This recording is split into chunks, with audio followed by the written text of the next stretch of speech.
Hello, everybody. Welcome into the NBA Front Office Show. We've got a lot to get into around the league. The second round of the playoffs, it's not only off and running, it's insane. It is absolutely insane what's happening in the second round of the NBA playoffs. We've got some injuries to update, too. We've got a big decision with Fred VanVleet that went down just like we said it might go down. Lots of stuff to get into on today's show. I'm joined by Keith Smith.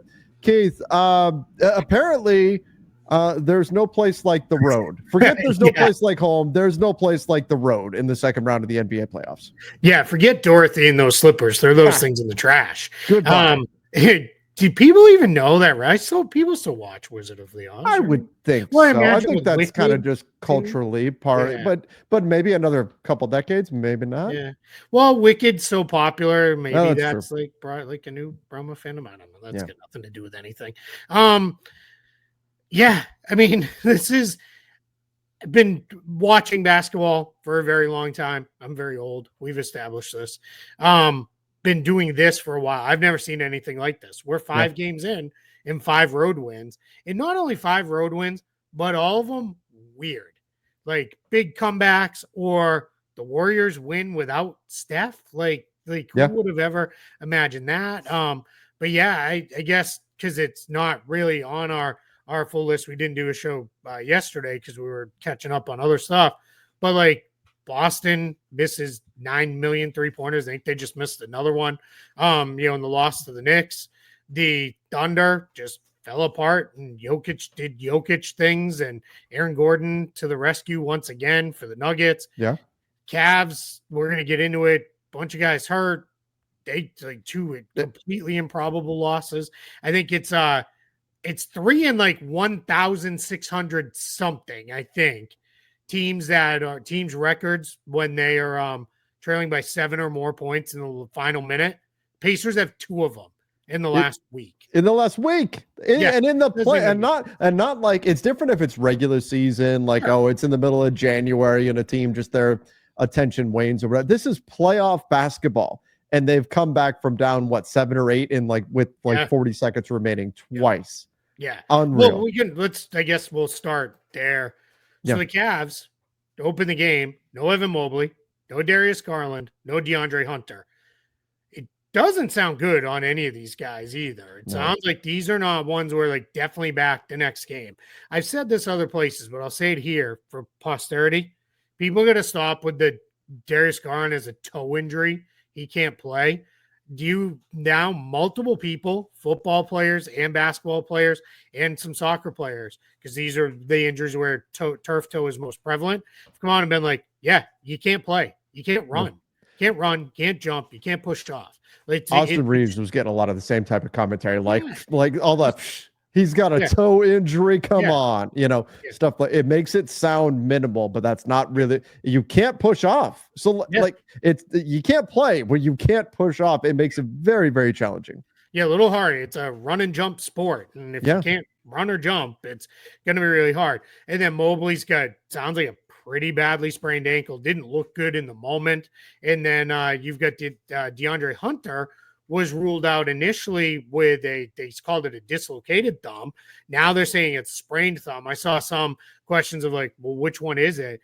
And what it sounds like happened was it dislocated it in the process of it dislocating, it sprained. So now they've got it back into place, but it's still sprained, and it's on his right hand, which is his dominant hand. That's his shooting hand. That's the hand he dribbles with. So that's just, that is 2 starters and a reserve that plays essentially starter equivalent minutes and role for them. So good luck.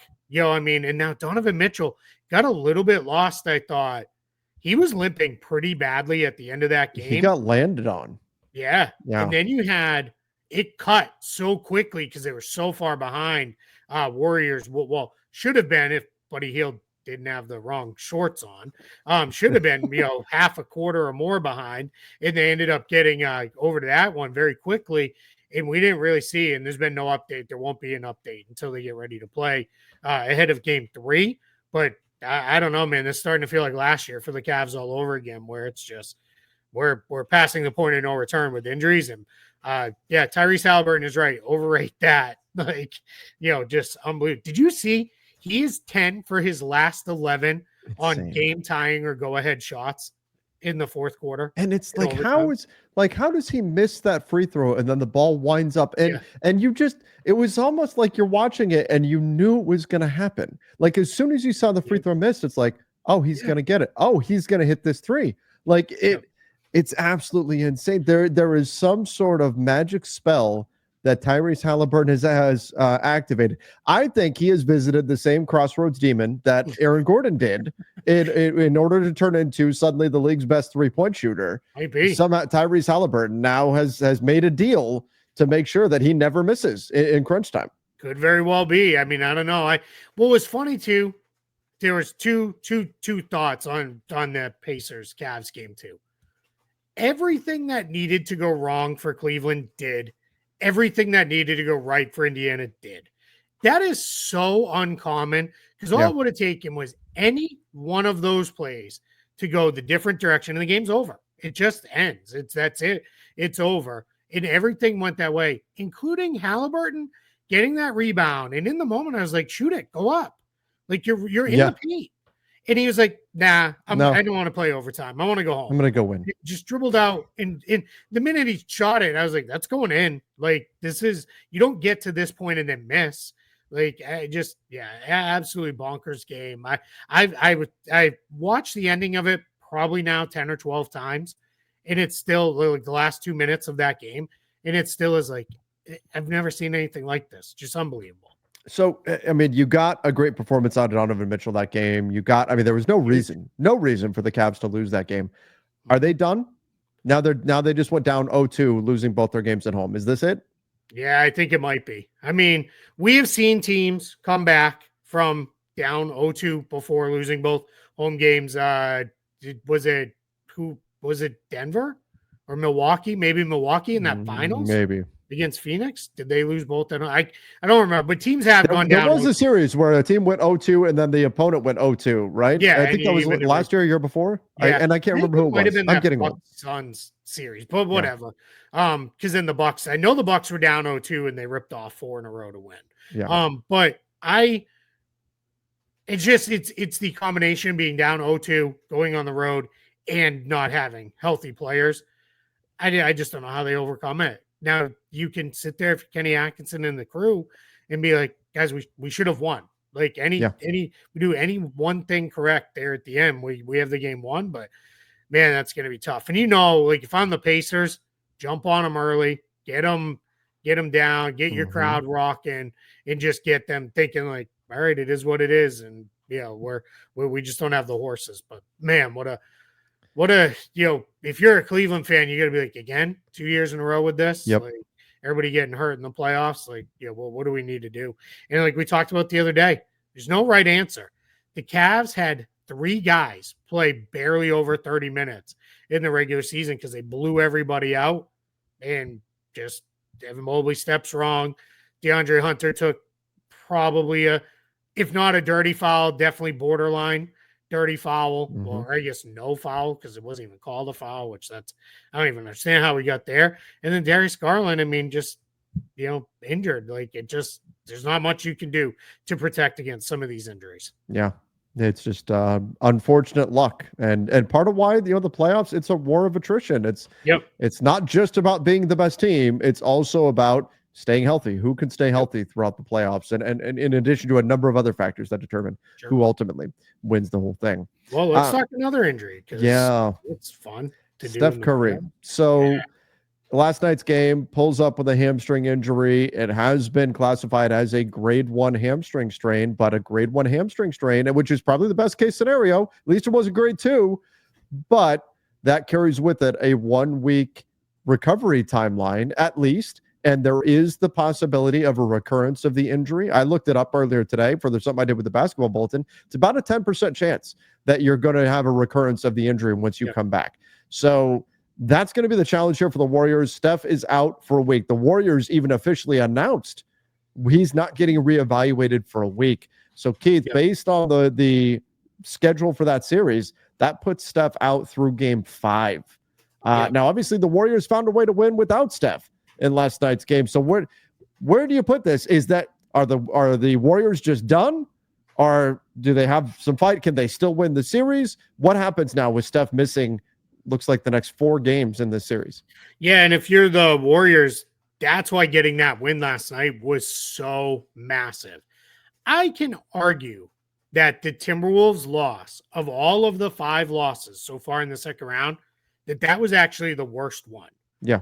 Cavs is pretty close. Celtics losing to the Knicks. Yeah, right. The guy with the Celtics hat on's like, man, they missed a million shots. It is what it is. Sure. The Thunder losing to the Nuggets. They missed a bunch of free throws.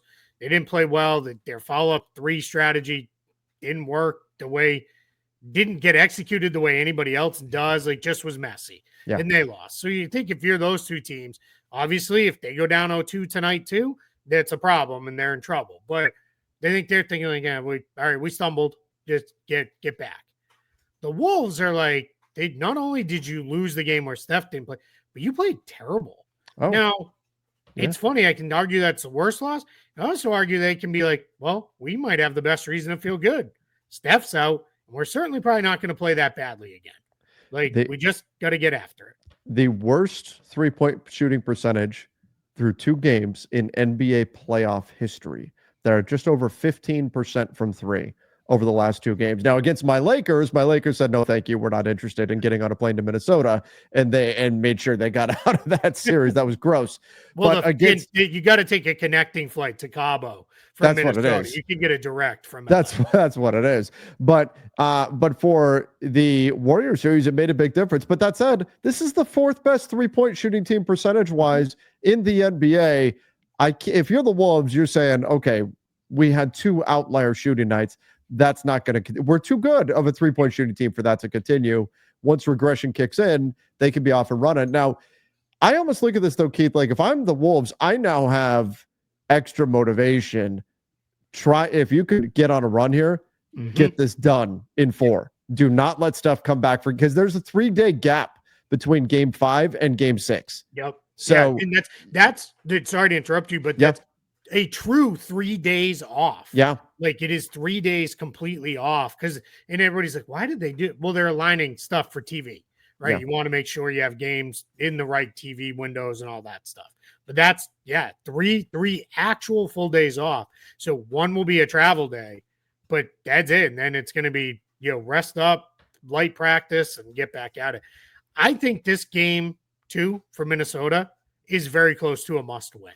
Oh, yeah. I think it's like it's a shocker, right? You can't go down 0-2. But you cannot go down 0-2 with Steph out because now all you're doing is you're giving them like, hey, just now all we got to do is get 2 more. Like, and we're here. Maybe we only got to get 1 more, and then our guy is back, right? And then we feel like, all right, so here comes Steph. I'm glad you pointed out too the high recurrence rate of this injury. Mm-hmm. This is one where everybody you talk to says, whether it's basketball or football or baseball, it's one where you can feel great. You can go out there, warm up, and feel good. And then the first time you go to cut it loose, it just goes again. And then generally that means you're out longer. Like it's not the second time's not gonna be as good. Also very interesting, Jeff Stotts, we talk about him all the time in Street Clothes track, the massive NBA injury database historically. Steph Curry's first major muscle injury. Yeah. So he's like, normally you look at what is the injury return rate? And then you look at it with a player, right? Some players they heal very quick and they're back. Other guys this guy always takes to the longer end of the window. He's like, we have no idea with Steph because he's never been through this before. And we're this deep into his career. And this is that's pretty remarkable. All of his other stuff has been, unfortunately, broken bones and, sprained ankles and all that stuff. Right. But first, major muscle injury for him is, a little interesting. Yeah, and so now we'll see how quickly he can return. I do wonder if, let's say the Wolves win the next 3. Does Steph try to gut it out and come back early for a game 5 at that point or something? That'll be interesting. But obviously the Warriors want to not be in that situation. Fortunately for them, they actually post a very positive net rating without Steph and with Jimmy Butler. Oddly. That said, I wonder how much of that is they're playing against bench units in lineups where Jimmy's on and Steph is off. Yeah. And if that could be a factor, because that can muddy the waters for sure. But the bottom line, no Steph Curry for at least the next week. That's going to carry him out. most likely through the next 4 games of the series.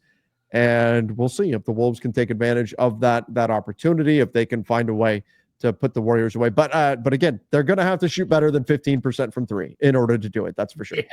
Yeah. And just to go back to your 2 game, I really hope this two game poor 3-point shooting. I hope the Celtics aren't like, hey, hold our beer. Let's see what we can do. Because we don't, that's I don't even know what people would do then if they, take another 50 plus and shoot 28% or under. Like, people are going to absolutely lose their minds. So. Yep. People, then you'll get the people coming out of the woodwork saying, "See, 3-point shooting doesn't win." All that. Even though it did less Even than though a it year did. ago. Yeah. But whatever, it is what it is. People are never going to move on that. So yeah, and it is funny. I feel very confident in the Celtics, the Thunder, and the Wolves to all win their game 2s. Yeah. I think all 3 of them are going to win. I will be very unsurprised.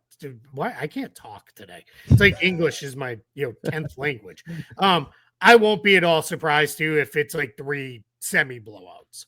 Yeah. Like I think those 3 teams just could have one of those ones where it's like, all right, let's just take care of business here, get these guys out of here, and then then we take it to the road and see where it goes from there. Sure. Yeah, absolutely. All right, let's jump over to something we talked about yesterday or day before yesterday. Fred VanVleet and the Rockets have indeed pushed back his option deadline. Keith, you were talking about that. They had within 5 days of the Rockets season coming to an end, but both sides said, you know what, let's see how the market shakes out. Let's go from there. I think that's important, first of all, that both sides agreed to do that and said, okay, hey, we're going to give each other some time here. But I also think it's key that both sides are pretty much putting out there like, yeah, we want to continue this though. This is not, they're not doing this. And then Fred VanVleet saying, well, I really want more time so I can explore the market. And the Rockets aren't saying we really want more time so that we can trade you or something like that. This is, we want more time to come to terms on a deal, see how things are going to shake out, then go from there. It sounds like VanVleet sticking long-term in Houston is the plan here. Yeah. If you had to do this by Friday, which is what it was, it just eliminates so much possibility for both sides, because maybe a trade isn't the way this goes, but let's say Giannis is like, I'm ready. Well, if you're the Rockets, it's like, how's $45 million in expiring money plus whatever young guys we have that add up to the rest look to you? If I'm the Bucks, that looks pretty good throwing some of those Suns picks, and now it starts looking real good to me.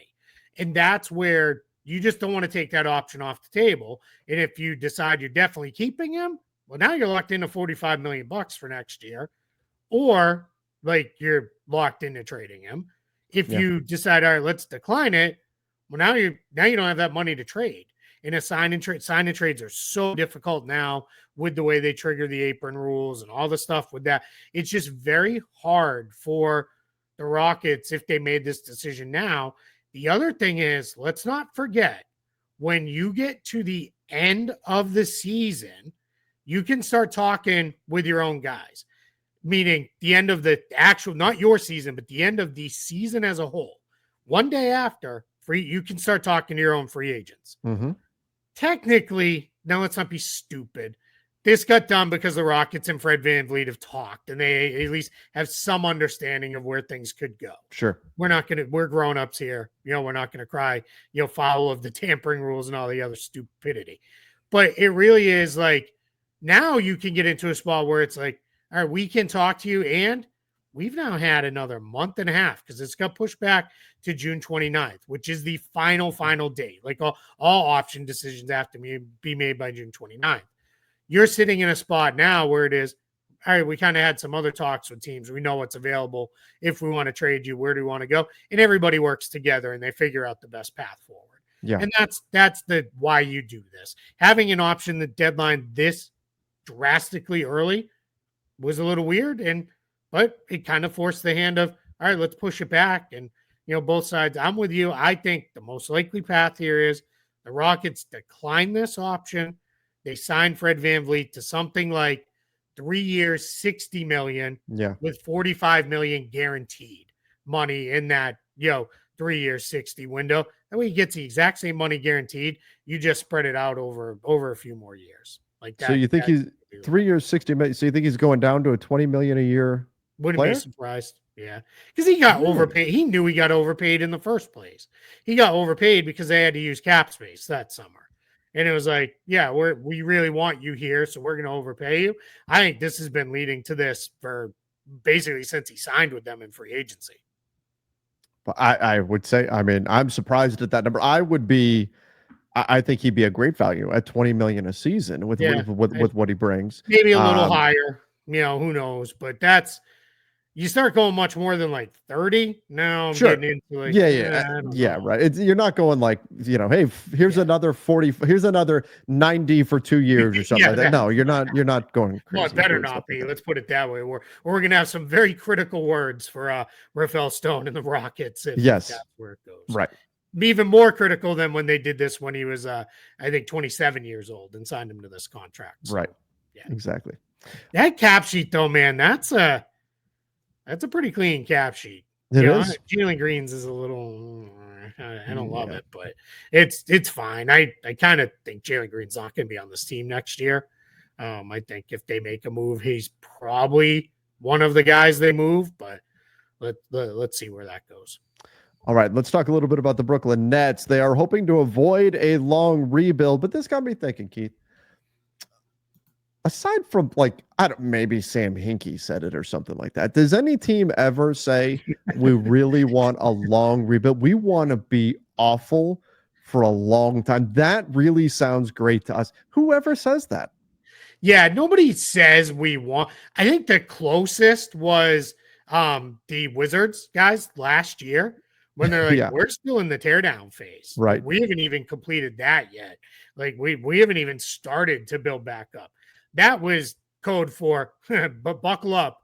We're gonna be in this situation for a little while here. So that's where I think that's as close as we ever got. Yeah, I can't remember a team being like, you know what we're gonna do, guys? We are gonna suck for the next 5 years, and at the end, hopefully, we'll be slightly better than we were when we started sucking. Like, good way for fans to be like, all right, cool, we'll see you in 2030.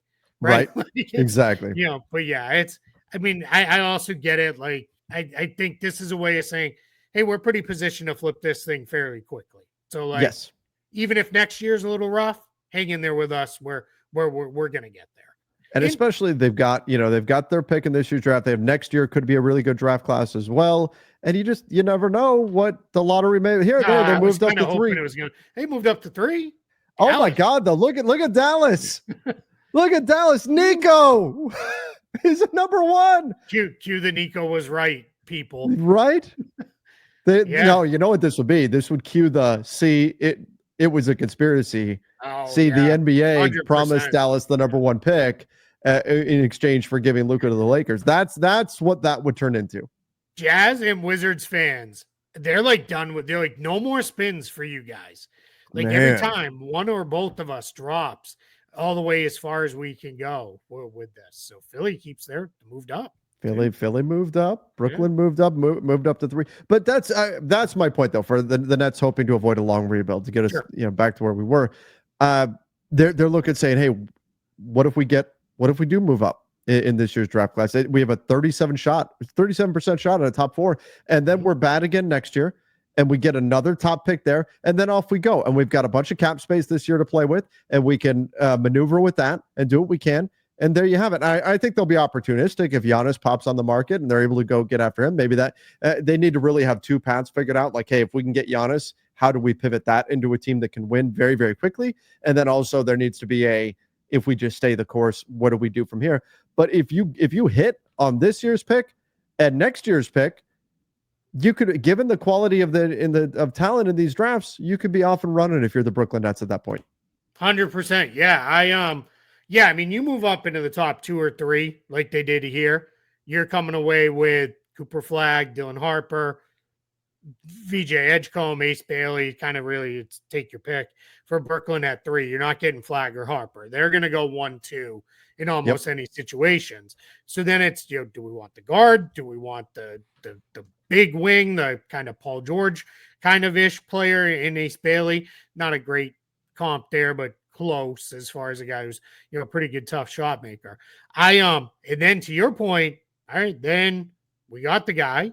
Now we can slow play it, see what next year looks like. And in 2026, you got Darren Peterson, you've got AJ DeBonta, you have Cam Boozer, you have Jaden Quintance, you got Nate Ament. Like, there's a lot of play. Like, there's people who like the top of the outside of Cooper Flagg, who is like seen as like the guy. We say generational, but it's like we just had Wemby, so like whatever it is, like another guy this quickly. It's not. There's nobody at that level, but everybody else would probably be in the range of right behind Cooper Flagg in that group I picked. You might have some people like Dylan Harper a little better, maybe some like Bailey a little better, but those kids are all really good too. I actually like. I feel really good about where I'm at with this draft, minus a handful of decision guys. But I'm at like 120 full scouts on players now, because I started way earlier than I usually do. So I feel really, really good about the guys in this draft class. So I've already started on 2026 just because, like, when I need a break from off-season stuff, like this off-season, I was like, I want to do something else. And I literally have like 2 other hobbies in life. So it was like, all right, well, I guess I'll watch more basketball. Then let's go through a different lens, but I love it. So it's, but yeah, man, we're in a spot where it really does feel like you can, like, Hornets fans don't want to hear this, right? Wizards fans maybe don't. Jazz fans, I don't know. But you really can take a couple year approach to this, really have a 2-year down window, because you're going to come away with really good players. Yeah. And that's the important thing. You're going to put yourself in really good shape. Yep. And that's what the Nets are going to try to do here. If you're Dallas, just very quickly. Yeah.